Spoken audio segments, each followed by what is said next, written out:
Welcome to Brewing TV. I'm your guest host, Garth Blomberg. We're standing outside of Meritage Oyster Bar in downtown St. Paul. Why is Brewing TV at an Oyster Fest? Well, there's oysters in this beer. We're gonna go back in time to a very unique brew day at Lift Bridge Brewery where they dump bags of oyster shells and oyster meat and briny oyster juices into their beer. We're gonna meet you back here. We're gonna talk to some farmers from oyster farms from the east and west coast. We're gonna talk to the brewers at Lift Bridge Brewery about their Oyster Stout, and we're gonna have a great time. All for brew. Brew for all.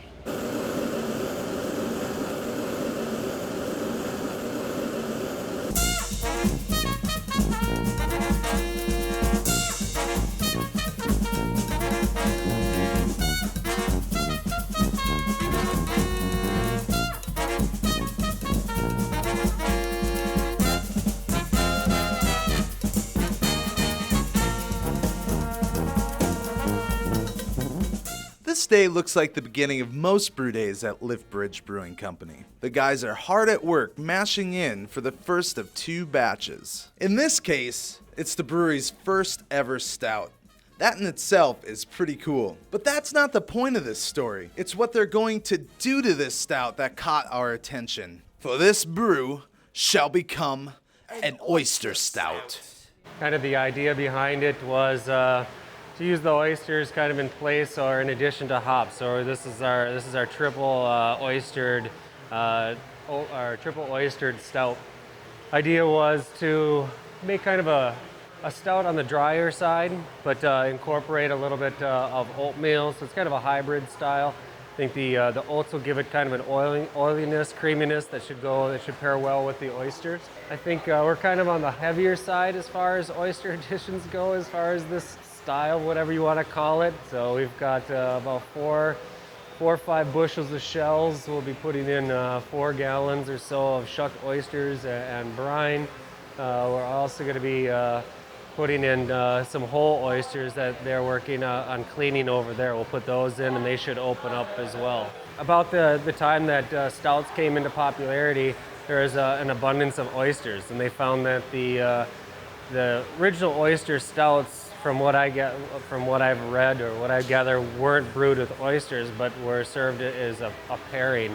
Oysters were much like peanuts and pretzels back in the day, 1700s or so. They were abundant. They were either given away free or they were very cheap. So you would find them at the local pub as an accompaniment to a stout. Then kind of over the years, I see some records of stouts being brewed with oysters. There's still some commercially produced beers that either carry the name or are produced with oysters. I won't say it's kind of the next new style. I don't think it's going to be your black equivalent to black IPA, but it's pretty funky. It gives us a chance to kind of play around in the brew house, and as this brewery is kind of going back to some home brewing roots. For this special beer, Lift Bridge is working with Russell and Desta Klein, the owners of Meritage Oyster Bar. This bottom oyster is probably 5 years old or so, but then somewhere along there, another little oyster, a spat, a baby oyster, attached itself to that shell and grew on top of the other oyster. The majority of what we're using in terms of like all these whole oysters that we're putting into the boil, these are all East Coast oysters, Eastern Virginica. Looks like they were raised in New Jersey. We are going to be adding shucked oysters.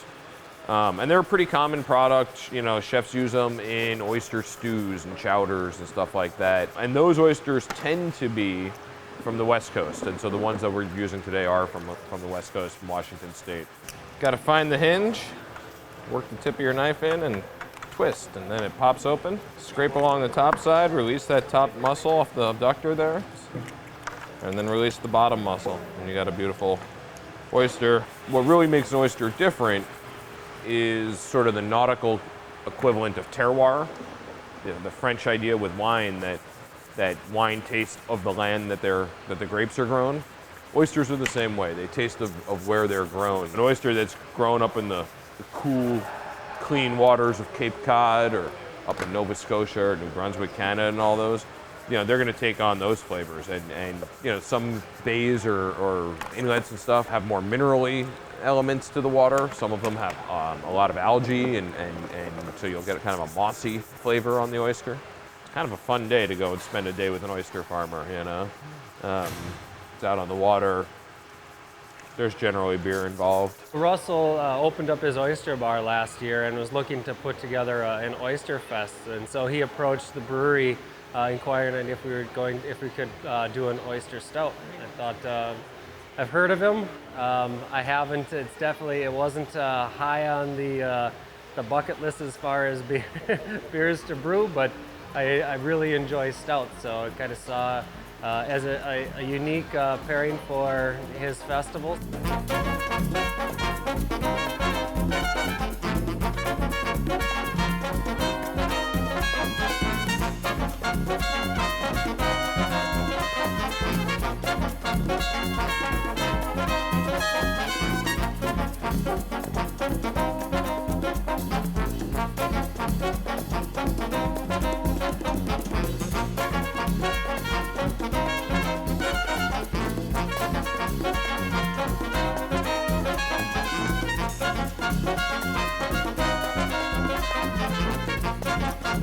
Well, it's going to be in a bag so I can get them out.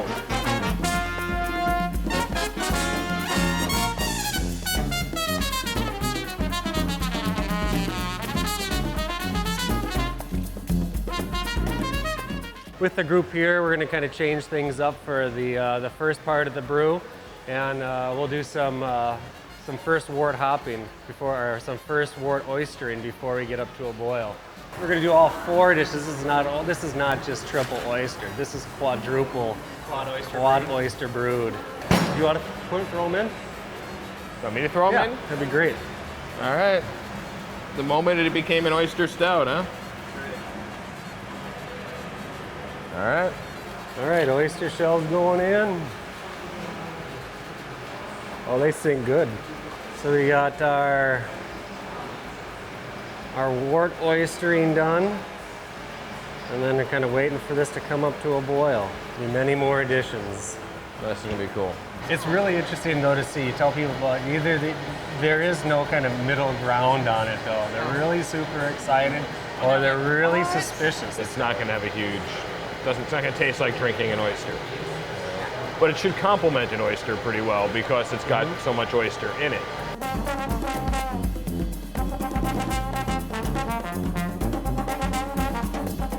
So you got some Fuggle hops here.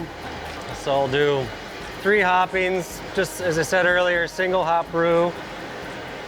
Fuggles all the way through. Fresh whole oysters. So we're gonna put these in right now. This should open up here in about 5 minutes.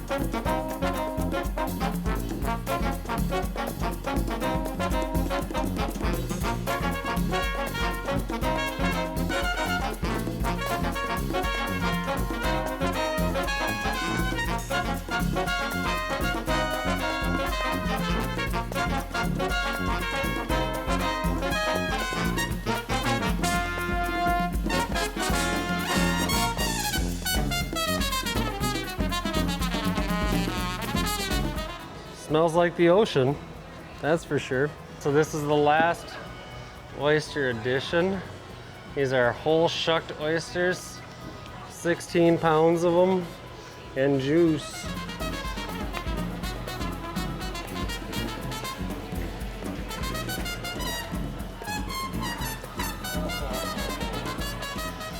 All right, that's an oyster stout. They're all tangled. They're just hot. I have 4 more strings in here. There's shells. No, these are the whole. Yeah, they opened up. Oh, this one's heavy. That's the shells.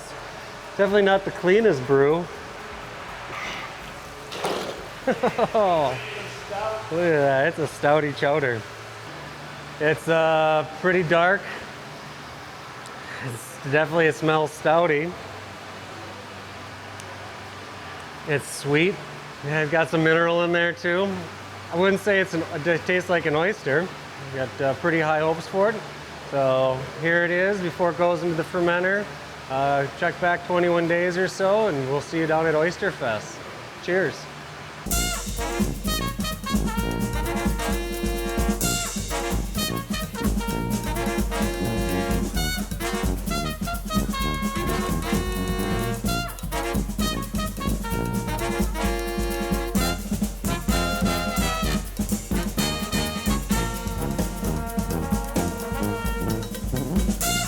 Hey, this is Garth, Brewing TV. I'm here with Matt and Dan, the Lift Bridge Brewery. Cheers, guys. And we're going to be talking a little bit about their Oyster Stout that they created for Oyster Festival here in St. Paul. Here it is. It is black. It is somewhat briny. It is also a very nice marriage between an oatmeal and a dry stout. The brininess comes through. I really find that this is pairing nicely with the Atlantic oysters, kind of the briny oysters. But there's a roasted malt, the roasted barley really comes through. The oats are very subtle, but one thing I was also impressed, it still has a head on it too. So that was very nice. It's very smooth, just under 5% ABV. And I think it's tasting fantastic. The beer, as it warms up too, it changes a little bit. Kind of that brine or that oyster liquor starts coming out a little bit more. Sure. So I guess one characteristic I've found with this beer is that I get a little hint of smoke actually that kind of comes through, and I think that goes great with the oysters too that I've been tasting today. It's great to introduce our beer here today. We were excited to work with Meritage and to do this joint release here. And I think people are really taken to it. Today at Meritage's Oyster Fest, they've brought in their oyster farmers from across the United States, the people raising the oysters, and they're trying to introduce a lot of people to oysters. So they have a couple different classes, one for beginners called Oysters 101, and then they also have Oysters 201 for people that would like to take it beyond just a basic understanding of oysters. And we have a great opportunity to try so many fantastic oysters, flown in fresh from the coast and enjoying here in St. Paul. Yeah, so the Oysters 101 class is really just a way to introduce people that may not be overly familiar with oysters to the product, so that they're able to approach it confidently. I take that inside curve of the shell and I put it towards me, and then I just go like that, like you're peeling an apple or a potato. It's a lot like a wine list. Some people get a little freaked out, a little deer in the headlights when it comes time to order oysters, especially off of a list that has 15 varieties on it. So what we want to do is just equip people to know what they're getting when they order, to know the names, the growing locations, the species of the oysters, and then the last component was just how to open it so that they can do it at home. That's really the next big step for us, is to get people bringing sophisticated foods like oysters into their home kitchen. Yeah, I mean, it just seems like there's a lot of sort of like correlation with like the craft brew industry, homebrew industry with like oysters. It's sort of like grassroots level kind of coming up and just wanting to like expose more masses to it. It's actually one of the analogies that I often draw, is either between wine and oysters or beer and oysters, to kind of differentiate the types of beer versus the brand versus the style of one particular type. There is a little bit of a cult following with the oyster types around, and an oyster isn't an oyster. There's a story behind each one, and that's how I met Russell Klein here from Meritage. He came out to, doing a little tour of oyster growing areas. He's kind of a fan of oysters, so we came out, we showed him our facility, tasted some oysters, checked out our hatchery, and he's just one of many people that kind of have a keen interest in the story of oysters, how they're raised, and their different flavor profiles. This is the land of walleye and northern, so I mean, to have an oyster fest out here, that must have just been kind of confusing, the middle of the country. Yeah, talking to people from home and telling them I'm doing an oyster festival in the Twin Cities, and they're like, really? I was like, do you even sell oysters out there? And I was like, yeah, of course. So it's awesome. Today we have 13 different varieties of oysters, if I remember correctly. And all 5 species that we see in North America, some of which I think have never even been seen here in Minnesota before. It's a pretty cool day. Everybody's getting a chance to go to some classes, taste a lot of different oysters, and really learn from the farmers who are here shucking today. So it's we're having fun, it's a party, and we're all learning something too. We're here to celebrate the Oyster Stout from Lift Bridge. Have you had a hand in Oyster Stouts at all? Tasted them? Yeah, we've actually, for the past 2 years, we've brewed in collaboration with Harpoon Brewery in Boston. We've brewed our own Island Creek Oyster Stout. As far as pairings go, it's kind of a no-brainer because the oysters are in it, but it's an unbelievable pairing to have an Island Creek Oyster and an Island Creek Oyster Stout, as it is with this too. I did. I had my first oyster stout a moment ago, and it tasted. I could taste hints of the ocean, which I think that's what the idea was behind it. But what's magical about the beer is when you have it with an oyster, and I especially think a good briny oyster, some of the East Coast varietals, the Island Creeks, the Blue Points, when you have the beer with those, the two of them complement each other, and the oyster brings out the brininess in the beer. Lift Bridge did a fantastic job with the beer. It's really special, so I'm hoping that a lot of people are going to get to try it, and then, we're going to do it every year, I think. All right, we're wrapping things up here at Oyster Fest. We're going to have one last shot of oysters, one last pint of this delicious oyster stout. I'd like to thank our guys here at Lift Bridge for making a great beer. I'd like to thank Russell and everyone at the Meritage Oyster Bar. And I'd like to thank all of our friends with benefits and all of you Brewing TV viewers. Thank you very much. All for brew? Brew for all. Cheers. Cheers, guys.